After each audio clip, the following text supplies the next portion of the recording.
Ya, bicara tentang minat baca masyarakat Indonesia. Indonesia telah mengalami perkembangan signifikan dalam sektor pembangunan infrastruktur sejak tahun 2014. Hal tersebut sejalan dengan rencana pemerintah dalam pembangunan nasional. Tantangan generasi muda saat ini berada di tengah era revolusi industri 4.0, ditandai dengan perkembangan teknologi internet secara cepat dan luas. Sayangnya, hal tersebut tidak dimanfaatkan secara optimal oleh generasi muda. UNESCO menyebutkan indeks minat baca masyarakat Indonesia hanya di angka 0,001%, atau dari 1.000 orang hanya 1 orang yang rajin membaca. Pernyataan tersebut dibenarkan oleh Kementerian Komunikasi dan Informatika Republik Indonesia bahwa Indonesia menduduki peringkat ke-60 dari 61 negara soal minat membaca. Rendahnya minat baca di kalangan masyarakat Indonesia tentu menimbulkan beberapa masalah. Di antaranya, marak munculnya berita hoaks yang menyebar luas secara cepat. Selanjutnya, pada generasi muda, kebiasaan malas membaca dapat menurunkan prestasi akademik siswa.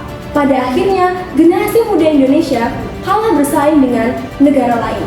Adapun faktor penyebab yang paling dekat ialah sarana perpustakaan yang disediakan sekolah. Beberapa sekolah memiliki perpustakaan yang tidak layak pakai, kurangnya ketersediaan buku, ruangan perpustakaan yang terkadang memiliki fungsi ganda. Masa depan Indonesia berada di tangan generasi muda yang kelak akan memimpin bangsa Indonesia pada masa kejayaan. Apabila saya menjadi anggota DPR RI, yang akan saya lakukan sesuai dengan 3 fungsi DPR. Fungsi legislasi. Sebagai legislator, saya akan memperjuangkan pengesahan terkait literasi membaca ke dalam undang-undang, yaitu Undang-Undang Nomor 20 Tahun 2003 Pasal 5 Ayat 1. Saya sebagai legislator meminta pengalokasian dana bantuan operasional sekolah untuk pembelian buku-buku perpustakaan.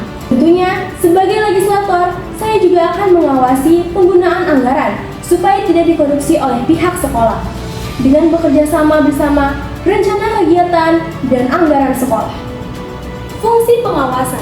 Sebagai legislator, saya akan mengadakan duta literasi membaca. Pendidikan berkualitas terbentuk dari jiwa generasi muda yang berkualitas. Generasi muda adalah kunci apabila Indonesia mau tumbuh menjadi salah satu negara maju di masa depan.